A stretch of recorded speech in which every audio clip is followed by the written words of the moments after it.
Il n'y a pas de prisonniers politiques en France. Je ne peux pas vous laisser dire qu'il y a des prisonniers politiques en France. Voilà, c'est un point de désaccord majeur. On peut penser ce que l'on veut de la politique du gouvernement, on peut penser ce que l'on veut de tel ou tel pan de l'action publique du gouvernement actuel comme de tous les gouvernements de la Ve République. Il n'y a pas de prisonniers politiques en France. Nous sommes pour la liberté d'expression, mais nous sommes pour toutes les libertés d'expression. Celle de Boualem Sansal, bien sûr, mais également celle de tous les prisonniers politiques à travers le monde, y compris ceux en France.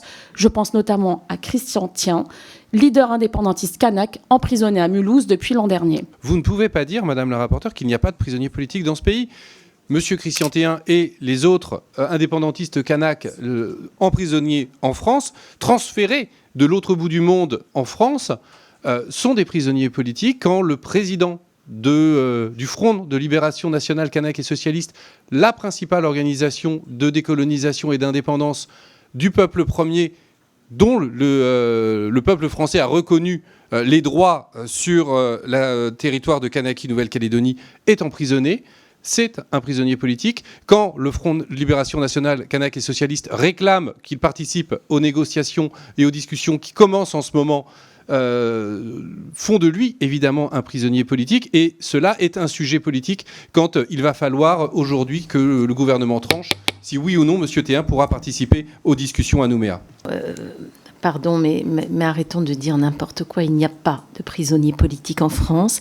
Les prisonniers en France, dans l'état de droit que constitue la France, bénéficient d'un procès équitable.